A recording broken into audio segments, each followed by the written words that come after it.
ಮಹಾದೇವಿ ಅಮ್ಮ ಶ್ರೀ ಚಕ್ರವಾಸಿನಿ ಮಹಾದೇವಿ ಅಮ್ಮ ಶ್ರೀ ಸಿಂಹವಾಹಿನಿ. ಎಲ್ಲಿಗೆ ಹೋದ ಅವನು? ದೊಡ್ಡವರ ಜಾಗಕ್ಕೆ ಮತ್ತೆ ಕೇಳ್ಕೊಂಬರ್ತೀನಿ ಅಂತ ಹೋದ. ಬಾ ಅವನು ಹಿಂಬಾಲ್ಸನ. ಅಯ್ಯೋ ಬೇಡ ಸ್ವಾಮಿ, ಎಡವಟ್ಟಾಗ್ಬಿಡುತ್ತೆ. ಎಡವಟ್ಟು ಆಗಲ್ಲ, ಮಣ್ಣು ಆಗಲ್ಲ, ಬಂದ್ರೆ ಅಯ್ಯೋ ಯಾರು ಕ್ಷಮಿಸಿದ್ರು ಆ ತಾಯಿ ನಿನ್ನನ್ನು ಕ್ಷಮಿಸ್ತಾಳೇನೋ? ಅಮ್ಮನವ್ರು ಹುಟ್ಟಿದ ಸೀರೆ ಅದು. ಈ ಸೀರೆ ಉಟ್ಕೊಂಡು ನನ್ನ ಮೈ ಮೇಲೆಲ್ಲ ಮುಳ್ಳು ಚುಚ್ಚದಂಗೆ ಆಗ್ತಿದೆ. ನೀನು ಉಟ್ ಸೀರೆ ಏನ್ ಗತಿ ಕಾಣಿಸ್ತೀನಿ ನೋಡು. ಸುಂದ್ರಿ ಬೇಡ ಬೇಡ ಸುಂದ್ರಿ.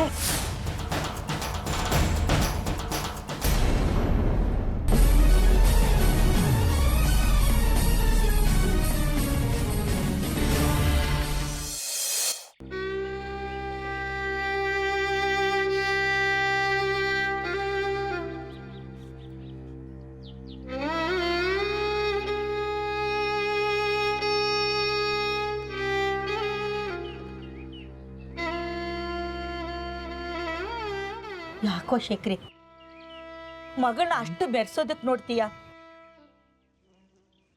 ಮೆರೆಸೋದಲ್ಲಮ್ಮ, ನೊಂದು ಮನಸ್ಸು ಅವಳಿಗೆ ಖುಷಿ ಪಡಿಸೋಕೆ ಅಂತ ಅವಳಿಗೆ ಇಷ್ಟವಾದದ್ದನ್ನು ಮಾಡಕ್ಕೆ ಹೋಗ್ತೀನಿ. ಆದ್ರೂ ಮಕ್ಕಳನ್ನ ಅಷ್ಟು ತಲೆ ಮೇಲೆ ಕೂರಿಸ್ಕೋಬಾರ್ದು ಕಣೋ. ಹೆಣ್ಣಾಗ್ಲಿ ಗಂಡಾಗ್ಲಿ ಅವ್ರು ಬೆಳೆದು ದೊಡ್ಡವರಾದ್ಮೇಲೆ ಅವ್ರಿಷ್ಟ ಕಷ್ಟ ನಮಗೆ ಗೊತ್ತಾಗಲ್ಲ. ನಾವಿನ್ನೂ ಅವ್ರು ಚಿಕ್ಕವ್ರು ಅಂತ ಏನೋ ಮಾಡಕ್ ಹೋದ್ರೆ ಅದು ಅವ್ರಿಗಿಷ್ಟ ಆಗಲ್ಲ. ಕಡೆಗೆ ಮನಸ್ಸು ನೋವಾಗೋದು ನಮಗೆ. ಅವ್ರ ಮನಸ್ಸನ್ನ ಸಂತೋಷ ಪಡಿಸೋದಕ್ಕೆ ಹೋಗಿ ನಮ್ಮ ಮನಸ್ಸನ್ನ ಗಾಯ ಮಾಡ್ಕೊಳ್ಳೋದು ಸರಿನಾ? ಇಲ್ಲಮ್ಮ, ಈಗ ದುಡುಕಿದ್ದು ನಾನು. ಅವಳಿಗೆ ಅಮ್ಮನವ್ರು ಕಂಡ್ರೆ ಆಗಲ್ಲ ಅಂತ ಗೊತ್ತಿದ್ದು ಅಮ್ಮನವ್ರ ಸೀರೆನೇ ತಂದೆ. ಅದಕ್ಕೆ ಅದನ್ನ ಅವಳಿಗೆ ಹೇಳಲಿಲ್ಲ. ಆದರೆ ನಾನು ಮಾಡಿದ ಸರಿನೋ ತಪ್ಪು ಅಂತ ಯಾರ ಹತ್ರ ಆದರೂ ಹೇಳ್ಕೋಬೇಕಲ್ಲ, ಅದಕ್ಕೆ ನಿನ್ನ ಹತ್ರ ಹೇಳ್ಕೊತಿದ್ದೆ. ಅದು ಯಾವಾಗ ಬಂದು ಕೇಳಿಸ್ಕೊಂಡ್ಬಿಟ್ಲು.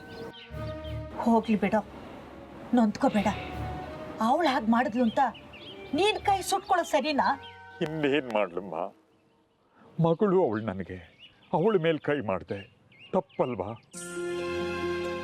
ಆ ತಪ್ಪಿಗೆ ನನಗೆ ಶಿಕ್ಷೆ ಆಗ್ಬೇಕಲ್ಲ, ಅದಕ್ಕೆ ಕೈ ಸುಟ್ಕೊಂಡೆ. ಹೌದಪ್ಪ, ಅವಳು ನಿನ್ನ ಮಗಳು. ಅವಳಿಗೆ ನೋವಾದ್ರೆ ನಿನಗೆ ನೋವಾಗುತ್ತೆ. ಹಾಗೆ ನೀನು ನನ್ನ ಮಗ. ನಿನಗೆ ನೋವಾದ್ರೆ ನನಗೆ ನೋವಾಗಲ್ವೇನೋ? ಅದನ್ನು ಯಾರ ಹತ್ರ ಹೇಳ್ಕೊಳ್ಳಿ? ಬಾ, ಊಟಕ್ಕೆ ಬಡಿಸ್ತೀನಿ. ಬೇಡಮ್ಮ, ನಂಗೆ ಊಟ ಬೇಡ. ನಾನು ಊಟ ಮಾಡಿಲ್ಲ. ನೀನು ಊಟ ಮಾಡಲ್ಲ ಅಂದ್ರೆ ನಾನು ಮಾಡಲ್ಲ. ಸುಂದ್ರಿನೂ ಊಟ ಮಾಡಿಲ್ಲಮ್ಮ. ಅವಳನ್ನ ಕರಿತೀನಿ, ನೀನ್ ಬಾ. ಇಲ್ಲಮ್ಮ, ಅವಳು ಬರಲ್ಲ. ನೀನು ಹೋಗವಳನ್ನು ಕರಿಬೇಡ. ಅವಳ ಪಾಡೆಗೆ ಅವಳನ್ನು ಬಿಟ್ಟುಬಿಡು. ನೀನು ಊಟ ಮಾಡು. ಈಗ ನಿನ್ನ ಬಲವಂತಕ್ಕೆ ನಾನು ತಟ್ಟೆ ಮುಂದೆ ಕೂತ್ರು ಸುಮ್ಮನೆ ತಟ್ಟೆ ಕೆದಕ್ತೀನಿ ಅಷ್ಟೇ, ಊಟ ಸೇರಲ್ಲ. ಆಯ್ತು ಬಿಡಪ್ಪ, ನೀವೇನು ಉಪವಾಸ ಮಾಡಿದ್ರೂ ತಡ್ಕೋತೀರಿ, ವಯಸ್ಸಿದೆ. ಆದ್ರೆ ನಾನು ಮೊದಲಿಂದಲೂ ವ್ರತ ಉಪವಾಸ ಅಂತ ಮಾಡಿ ಮಾಡಿ ಇಲ್ಲದ ಕಾಯಿಲೆನೆಲ್ಲ ತಂದುಕೊಂಡಿದ್ದೀನಿ. ನೀನು ಊಟ ಮಾಡಲ್ಲ ಅಂದರೆ ನನಗೂ ಸೇರಲ್ಲ. ನನಗೇನಾದರೂ ಹೆಚ್ಚು ಕಮ್ಮಿ ಆದರೆ ಆಸ್ಪತ್ರೆಗೆ ಸೇರಿಸ್ಬೇಡಿ, ಮನೇಲೇ ಪ್ರಾಣ ಹೋಗ್ಲಿ. ಅಮ್ಮ, ಏನು ಮಾತು ಅಂತ ಆಡ್ತೀಯಮ್ಮ? ಮತ್ತಿನ್ನೇನೋ, ಮಗಳ ಸಂತೋಷಕ್ಕೆ ಅಂತ ತಂದೆ ಸೀರೆ ಸುಟ್ಕೊಂಡು ಕೂತಿದೆ. ಮನೇಲಿ ಯಾರನ್ನ ಕಂಡ್ರೂ ಆಗಲ್ಲ, ಒಬ್ಬೊಬ್ರದ್ದು ಒಂದೊಂದು ಮೂಲೆ ಮುಖ. ಇದನ್ನೆಲ್ಲ ನೋಡೋದ್ರ ಬದಲು ನಾನೇ ಎಲ್ಲಾದ್ರೂ ಹಾಳಾಗಿ ಹೋಗೋಣ ಅಂದ್ರೆ 20 ವರ್ಷಗಳಿಂದ ಕಾಣೆಯಾಗಿದ್ದ ನನ್ನ ಗಂಡ ಉತ್ಸವಕ್ಕೆ ಬಂದೇ ಬರ್ತಾರೆ ಅನ್ನೋ ಒಂದು ಕೊನೆ ಆಸೆ. ಅದಕ್ಕಾಗಿ ಜೀವ ಇಟ್ಕೊಂಡಿದ್ದೀನಿ. ಆದ್ರೆ ಮನೇಲಿ ಯಾರಿಗೂ ಸಂಭ್ರಮ ಇಲ್ಲ.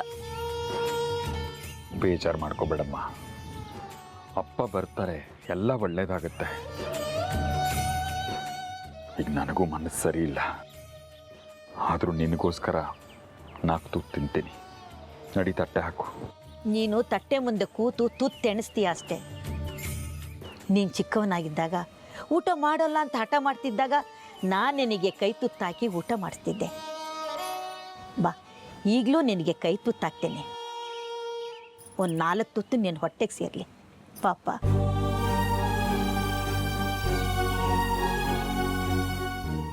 ಯಾಕೋ ಶಕ್ರಿ?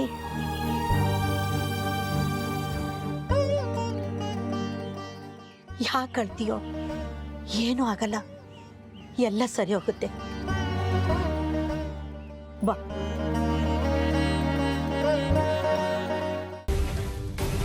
ಇಲ್ಲ, ಇದು ಸಾಧ್ಯನೇ ಇಲ್ಲ. ಸುಂದರಿ ಹುಟ್ಟಿರದೆ ಶ್ರೀಚಕ್ರದ ರಕ್ಷಣೆಗೆ. ಇವಳು ಅದನ್ನೆಲ್ಲ ಬಿಟ್ಟು ಅರ್ಜುನ ಶಸ್ತ್ರತ್ಯಾಗ ಮಾಡಿದಾಗಿ ಸುಮ್ಮನೆ ಕೂತಿದ್ದಾಳಲ್ಲ. ಈಗ ನಾನೇ ಶ್ರೀಕೃಷ್ಣನಾಗಿ ಕರ್ಮಣ್ಯೆ ವಾದಿಕಾರಸ್ತೆ ಮಾಫಲೇಶು ಕದಾಚನ ಅಂತ ಬೋಧನೆ ಮಾಡಿ ಅವಳಿಗೆ ಶ್ರೀಚಕ್ರದ ರಕ್ಷಣೆ ಬಗ್ಗೆ ಗಮನ ಬರೋ ಹಾಗೆ ಮಾಡಬೇಕು.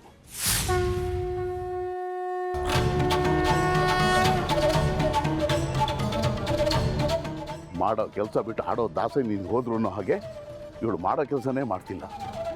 ಯಾರು ಹೇಳೋದು ಇವಳಿಗೆ? ಅವಳಿಗೆ ಅವಳು ಹಿಂದಿನ ಜನ್ಮದ ವೃತ್ತಾಂತನೆಲ್ಲ ಹೇಳಿದರೆ ಆಗ ಅವಳಿಗೆಲ್ಲ ಅರ್ಥ ಆಗುತ್ತೆ. ಆಗ ಅವಳು ಮಾಡಬೇಕಾದ ಕೆಲಸದ ಕಡೆ ಗಮನ ಕೊಡ್ತಾಳೆ. ಹೌದು, ಅವಳೇ ಯುವರಾಣಿ ಮಯೂರಿ ದೇವಿ ಅಂತಲೂ ಹೇಳಬೇಕು.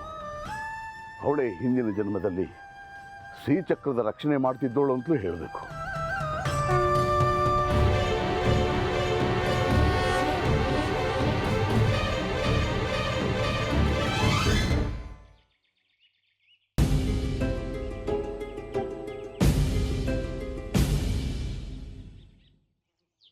ನಮಸ್ಕಾರ. ನಿನ್ನ ನಮಸ್ಕಾರದ ಮನೆ ಹಾಳಾಯ್ತು. ಇಲ್ಲಿ ಹೊತ್ಕೊಂಡು ಉಳಿತಿದೆ. ಎಲ್ಲಿ ನನ್ನ ತಾಯಿ? ಎಲ್ಲವಳು? ಯಾರನ್ನು ಕೇಳ್ತಾ ಇದ್ದೀರಿ? ಅವಳೇ ಅಮ್ಮ, ನಿಮ್ಮ ಮಗಳು ತ್ರಿಪುರ ಸುಂದರಿ. ಎಲ್ಲವಳು? ಮಾಡೋ ಕೆಲಸ ಬಿಟ್ಟು ಅವಲಕ್ಕಿ ಕುಡ್ತೀಯಾಳೆ. ಇದು ಸರಿಯಲ್ಲ. ಕರೀರಿ ಅವಳನ್ನ. ನಾನೀಗ ಕೃಷ್ಣ, ಅವಳಿಗೆ ಗೀತೋಪದೇಶ ಮಾಡಬೇಕು. ಕರೀರಿ ಅವಳನ್ನ ಈಚೆಗೆ. ಅವಳು ಮನೆಯಲ್ಲಿಲ್ಲ, ದೇವಸ್ಥಾನಕ್ಕೆ ಹೋಗಿದ್ದಾಳೆ. ಆದರೆ ನೀವು ಹೀಗೆ ಆಡೋದು ನೋಡಿದ್ರೆ ಹೆದರಿಕೆ ಆಗತ್ತೆ. ಆವತ್ತು ಅವಳು ಜಾತಕ ತೊಗೊಂಡು ಹೋದ್ರಿ, ಇನ್ನೂ ಕೊಟ್ಟಿಲ್ಲ. ಅಯ್ಯೋ, ಜಾತಕದ ಮನೆ ಹಾಳಾಯ್ತು. ಜಾತಕನೇನ್ರಿ ಮುಖ್ಯ? ರಕ್ಷಣೆ ಮುಖ್ಯ. ಶ್ರೀಚಕ್ರದ ರಕ್ಷಣೆ ಮುಖ್ಯ. ಬಿಡಿ, ನಿಮಗೆ ಹೇಳಿ ಏನು ಪ್ರಯೋಜನ? ನೀವು ಅಲ್ಪಮತಿಗಳು. ನಾನು ಅಲ್ಲಿಗೆ ಹೋಗ್ತೀನಿ, ಬಿಡಿ. ಎಲ್ಲಿಗೆ ಹೋಗಿದ್ದಾಳೆ ಅಂದ್ರಿ? ದೇವಸ್ಥಾನಕ್ಕ? ನಾನು ದೇವಸ್ಥಾನಕ್ಕೆ ಹೋಗ್ತೀನಿ, ಬಿಡಿ.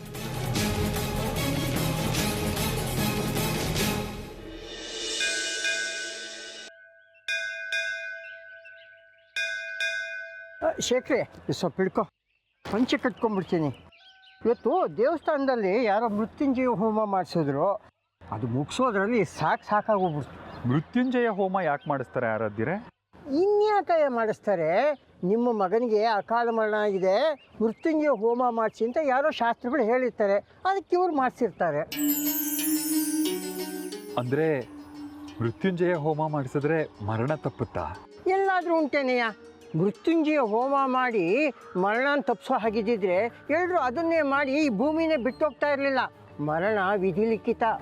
ಹಾಗಿದ್ರೆ ಮೃತ್ಯುಂಜಯ ಹೋಮ ಯಾಕೆ ಮಾಡಿಸ್ಬೇಕು? ಅವ್ರ ಸಮಾಧಾನಕ್ಕೆ ಅವ್ರು ಮಾಡಿಸ್ತಾರೆ, ನಾವು ಮಾಡ್ತೀವಿ. ಹುಟ್ಟಾಗಲೇ ಯಾವಾಗ ಸಾವು ಅನ್ನೋದು ನಿರ್ಧಾರ ಆಗೋಗಿರುತ್ತೆ. ಸಮಾಧಾನಕ್ಕಾದರೂ ಮಾಡಿಸ್ಬೋದಲ್ವಾ ಈ ಮೃತ್ಯುಂಜಯ ಹೋಮನ? ಅಲ್ಲಯ್ಯ, ನಿಮ್ಮಲ್ಲಿ ಯಾರಿಗೆ ಅಕಾಲ ಮರಣ ಇಷ್ಟೊಂದು ವಿಚಾರಿಸ್ತಾ ಇದೆಯಲ್ಲ? ಯಾರಿಗೂ ಇಲ್ಲ. ತಗೊಳ್ಳಿ ನಿಮ್ಮ ಗಂಟು.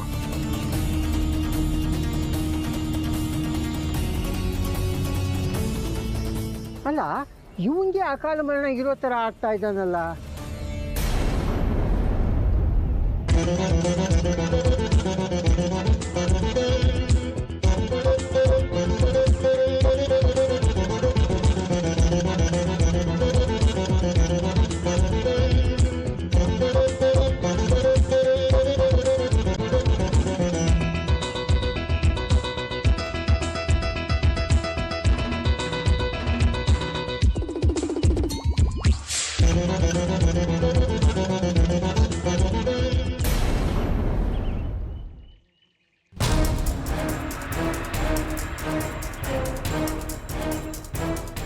ನಿಮ್ಮನ್ನೇ ಹುಡುಕೊಂಡು ಹೊರಟಿದ್ದೆ. ನಾನು ತುರ್ತಲ್ಲಿದ್ದೀನಿ, ಮಾತಾಡೋದಕ್ಕೆ ಪುರ್ಸೊತ್ತಿಲ್ಲ. ತಾಯಿ ಚೌಡಿನ ಇನ್ನೂ ಪ್ರಶ್ನೆ ಹಾಕಿಲ್ಲ. ಪ್ರಶ್ನೆ ಹಾಕಿದಾಗ ನಾನು ಹೇಳ್ತೀನಿ. ಮೃತ್ಯುಂಜಯ ಹೋಮ ಮಾಡಿಸ್ಬೇಕು ಅಂತಿದ್ದೀನಿ. ಮಾಡಿಸಿ. ಜಾತಕದಲ್ಲಿನ ದೋಷಕ್ಕೆ ಶಾಂತಿ ಸಿಗುತ್ತಂತಲ್ಲ. ಶಾಂತಿ ಸಿಗುತ್ತೆ, ಆದರೆ ಮೃತ್ಯುವನ್ನ ಮುಂದೂಡೋದಕ್ಕಾಗಲಿ ಗೆಲ್ಲೋದಕ್ಕಾಗಲಿ ಆಗಲ್ಲ. ಮೃತ್ಯುಂಜಯ ಅಂದರೆ ಸಾವನ್ನ ಗೆದ್ದೋನು ಅಂತ ಅಲ್ವಾ? ವೃಥಾ ಹಣ ಖರ್ಚು ಮಾಡಿ ಸಾಲಕ್ಕೆ ಸಿಕ್ಕಿ ಮತ್ತಷ್ಟು ತೊಂದರೆ ಮೈ ಮೇಲೆ ಎಳ್ಕೋಬೇಡ. ಹೋಮ ಮಾಡಿಸೋದ್ರಿಂದ ಸಾವಿನ ಭಯವನ್ನು ಗೆಲ್ಲಬಹುದೇ ಹೊರತು ಸಾವನ್ನಲ್ಲ. ದಯವಿಟ್ಟು ತಾಯಿ ಚೌಡಿನ ಪ್ರಶ್ನೆ ಹಾಕುವವರೆಗೂ ತಾಳ್ಮೆಯಿಂದ ಇರು. ಸುಂದರಿಯ ಜನ್ಮ ರಹಸ್ಯ ಹಿಂದಿನ ಜನ್ಮಕ್ಕೆ ತಳುಕು ಹಾಕೊಂಡಿದೆ. ಆ ಥರ ಬೇಡ, ತಾಳ್ಮೆಯಿಂದ ಇರು. ಪರಿಹಾರ ಹುಡುಕ್ತೀನಿ.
ಈ ಸುಂದ್ರನ್ ಎಲ್ಲೆಲ್ಲಿ ಅಂತ ಹುಡುಕೋದು?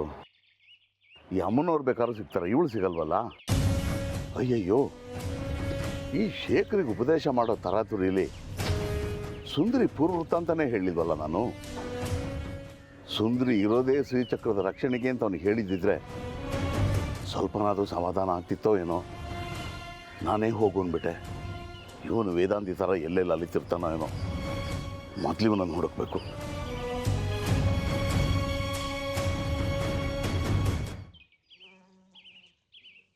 ಬಂಗಾರ ನಿಂತ್ಕೋ. ತ್ರಿಪುರ ಸುಂದರಿ ನೋಡಿದ್ಯಾ? ಸ್ವಾಮಿಗಳೇ, ದೇವಸ್ಥಾನಕ್ಕೆ ಹೋಗಿ ಪೂಜೆ ಮಾಡಿ ನಮಸ್ಕಾರ ಮಾಡ್ಕೊಂಡು ಬರೋರು ನೀವು. ಅಮ್ಮನವ್ರು ಗುಡಿಯಲ್ಲಿ ಇರ್ತಾರೆ, ಬಂದು ನಾನು ಕೇಳಿದ್ರೆ? ನಾನು ಕೇಳಿದ್ದು ಗುಡಿಲಿರೋ ತ್ರಿಪುರ ಸುಂದರಿನಲ್ಲ, ನಿನ್ನ ಗೆಳತಿ ಸುಂದರಿನ. ಹಾಂಗೆ ಹೇಳಿ, ಮತ್ತೆ ಬೆಳಗ್ಗೆಯಿಂದ ನನ್ನ ಕಣ್ಣಿಗೂ ಕಾಣಿಸಿಲ್ಲ. ಏನಾಗಬೇಕಿತ್ತು? ಅವಳ ಹತ್ರನೇ ಮಾತಾಡಬೇಕಾಯ್ತು. ನಿಂಗೆ ಗೊತ್ತಿರುತ್ತಲ್ವಾ ಅವಳೆಲ್ಲೆಲ್ಲಿ ಇರ್ತಾಳೆ ಅಂತ? ಇಲ್ಲ ಸ್ವಾಮಿಗಳೇ, ಒಂದೊಂದ್ಸಲ ನನಗೂ ಯಾಮಾರಿಸ್ಬಿಡ್ತಾಳೆ. ಈಗ ನೀವು ಅವಳಿಗೆ ಹೇಳಿದ್ರೆ ಅವಳು ಬಂದು ನನಗೆ ಹೇಳ್ತಾಳೆ. ಈಗ ನೀವು ನನಗೆ ಹೇಳಿ, ನಾನು ಅವಳಿಗೆ ಹೋಗಿ ಹೇಳ್ತೀನಿ. ಹೇಳಿ ಮತ್ತೆ. ಬೇಗ ಹೋಗಿ ಒಂದು ಪೆನ್ನು ಪೇಪರು ತಗೊಂಡು ಬಾ.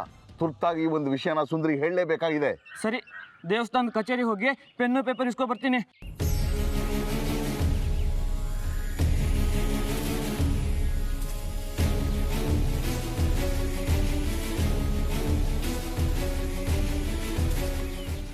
ಸ್ವಾಮಿಗಳೇ,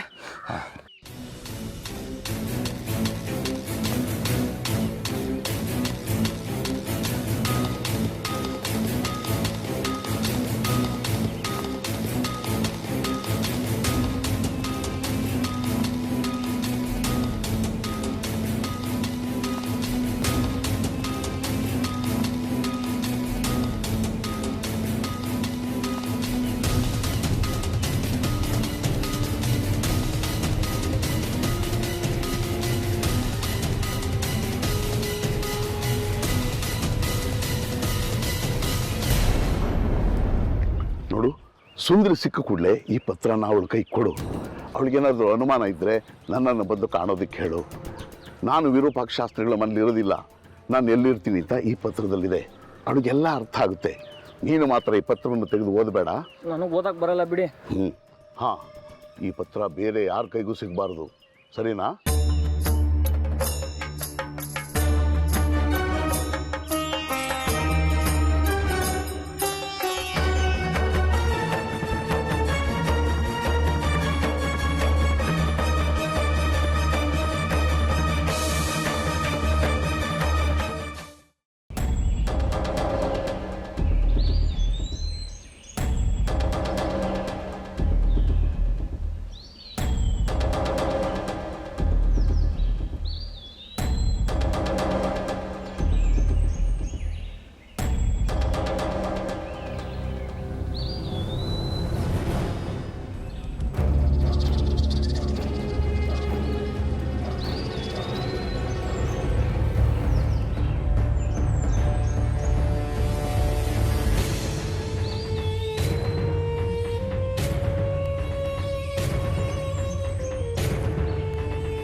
ನೋಡ್ತೀಯ, ಇವನು ಯೋಗ್ಯತೆಲ್ಲ. ಅವ್ರನ್ನ ಕಂಡೇ ಇಲ್ಲ, ನಮ್ಮ ಹತ್ರ ಬಂದು ಸುಳ್ಳು ಹೇಳಿದಾನೆ 1 ವಾರ ಕಾಯಬೇಕು ಅಂತ. ಇವನು ಹೇಳ್ದಾಗೆ ನಾವೇನಾದರೂ ಇಲ್ಲಿ 1 ವಾರ ಕಾದಿದ್ರೆ ಈ ಕಾಡಿನಲ್ಲೇ ಕೊಳಿಬೇಕಾಗಿತ್ತು, ಅನ್ನ ನೀರು ಇಲ್ಲದೆ. ಯಾರನ್ನೂ ನಂಬೋದಕ್ಕಾಗಲ್ಲ, ಎಲ್ಲ ಕಳ್ರೆ. ಇಲ್ಲಿ ಯಾರು ಕಳ್ರಿಲ್ಲ. ಅಲ್ಲೇನು ನೋಡ್ತೀರಾ, ಇಲ್ಲಿ ನೋಡಿ.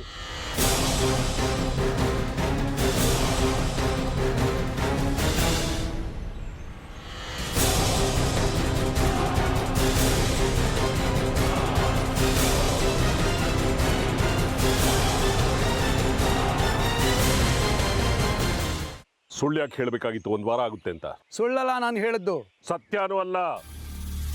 ನೀನು ಅವ್ರನ್ನ ಮಾತಾಡಿಸಿಲ್ಲ. ನಾವು ಅವರು ನೇರ ಮಾತಾಡೋದೇ ಇಲ್ಲ. ನಾವು ಅವ್ರನ್ನ ಏನು ಕೇಳಬೇಕು ಅಂದ್ಕೊಂಡಿದ್ದೀವಿ, ಅವ್ರು ಏನು ಹೇಳಬೇಕು ಅಂದ್ಕೊಂಡಿದ್ದಾರೆ, ಅದೆಲ್ಲ ನಮ್ಮ ಗಮನಕ್ಕೆ ಬರುತ್ತೆ. ಏನು ಗಂಧರ್ವ ಸಂವಹನೇನಾ ನಿಮ್ಮಿಬ್ಬರದು? ಒಂಥರ ಹಾಗೆ ಅನ್ಕೊಳ್ಳಿ. ಈಗ ಅವ್ರು ಎಲ್ಲಿದ್ದಾರೆ? ಇಲ್ಲಿಲ್ಲ, ಬೇರೆ ಎಲ್ಲಿದ್ದಾರೆ? ಸಾಧನೆಯಲ್ಲಿದ್ದಾರೆ. ಎಲ್ಲಿ? ಇದೇ ಪ್ರಾಂತ್ಯದಲ್ಲಿ. ಭೇಟಿ? ಸೂರ್ಯಾಸ್ತದ ಬೆಳಗ್ಗೆ ಎದ್ದು ಬರ್ಬೋದು, ಬಂದರೆ ದರ್ಶನ. ಎಲ್ಲಿದ್ದಾರೆ ಹೇಳು, ನಾನೇ ಖುದ್ದು ಹೋಗಿ ಭೇಟಿ ಮಾಡ್ತೀನಿ. ಹೇಳೋಕ್ ಬರೋದಿಲ್ಲ. ಯಾಕೆ? ಬೇರೆ ಏನಾದರೂ ಅಕ್ರಮವಾದದ್ದು ನಡೆಸ್ತಾ ಇದ್ದಾರೆ? ಗೌರವ ಇಲ್ಲದೆ ಮಾತಾಡಿದ್ರೆ ಬೆಲೆ ತೆರಬೇಕಾಗುತ್ತೆ. ಆ ಹೆದರಿಕೆಗೆಲ್ಲ ಬಗ್ಗವನಲ್ಲ ನಾನು. ಹೆದರಿಸಿ ಬಗ್ಸೋರಲ್ಲ ನಾವು, ಅನುಭವಕ್ಕೆ ತಂದು ಮುಗಿಸ್ತೀವಿ. ಶಕ್ತಿ ಇದ್ರೆ ಮುಗಿಸು ನೋಡೋಣ. ಶಕ್ತಿ ಪ್ರದರ್ಶನಕ್ಕೋಸ್ಕರ ಅಲ್ಲ ವಿದ್ಯೆನ ಕರಗತ ಮಾಡ್ಕೊಂಡಿರೋದು. ಸಾಧನೆಯ ಸಲುವಾಗಿ ಬಳಕೆಯ ಅವಶ್ಯಕತೆ ಇದ್ದರೆ ಬಳಸ್ತೀವಿ. ವಿನಾಕಾರಣ ಬಳಸಿದ್ರೆ ಸಂಚಯನವಾಗಿರೋ ಶಕ್ತಿ ಕ್ಷಯವಾಗುತ್ತೆ. ಮಾತು ಬಂದರೆ ಸಾಲದು. ಸಂಜೆವರೆಗೂ ದೊಡ್ಡವ್ರ ದರ್ಶನ ಅಸಾಧ್ಯ. ಅಂದರೆ ಮಾತಾಡಿ ಉಪಯೋಗ ಇಲ್ಲ, ಅರ್ಥ ಆಯಿತು. ಉದುರ್ದೇವನಿಗೆ ಏನಾದ್ರು ಇದೆಯಾ ನೈವೇದ್ಯಕ್ಕೆ? ಬನ್ನಿ ಹೋಗೋಣ. ಅನ್ನ ಆಗಿರ್ಬೋದು. ಸಸ್ಯಾಹಾರಿ ತಾನೇ? ನಮಗೆ ಆಹಾರದಲ್ಲಿ ಭೇದ ಭಾವ ಇಲ್ಲ. ಸಸ್ಯ, ಪ್ರಾಣಿ, ಪಕ್ಷಿ, ಮನುಷ್ಯ ಎಲ್ಲ ಒಂದೇ ನಮಗೆ. ಆದರೆ ನಮಗಿದೆ ಮಣಿಕಂಠಪ್ಪ, ನೆಟ್ಟಿರೋದನ್ನ ನಾವು ಕಿತ್ಕೊಂಡು ತಿನ್ಬೋದು, ನಡೆದಾಡೋದನ್ನ ಹಾರಾಡೋದನ್ನ ತಿನ್ನಂಗಿಲ್ಲ. ಸರಿ ಬನ್ನಿ ನೋಡೋಣ, ಏನಾದ್ರು ಸಿಗ್ಬೋದು.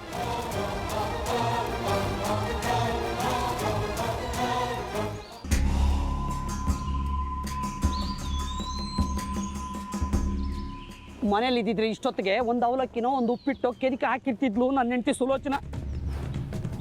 ಆರಾಮಾಗಿ ತಿಂದು ಅಯೋಧ್ಯೆ ಕಾಂಡದ 3ನೇ ಅಧ್ಯಾಯನ ಶುರು ಮಾಡ್ಬೋದಿತ್ತು. ಆದರೆ ಏನು ಮಾಡೋದು, ಹಣೆ ಬರಕ್ಕೆ ಹೊಣೆ ಯಾರೋ.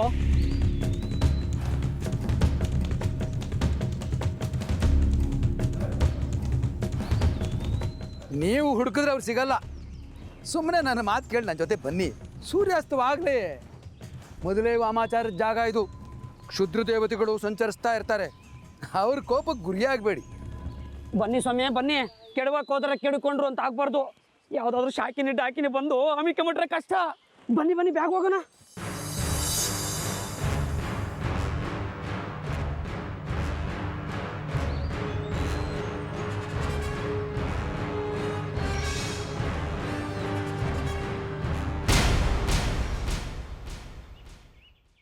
ಸುಂದ್ರಿ ನಿಂತ್ಕೊಳ್ಳೆ, ಎಲ್ಲೆಲ್ಲಿ ಹುಡ್ಕೋದು ನಿನ್ನ?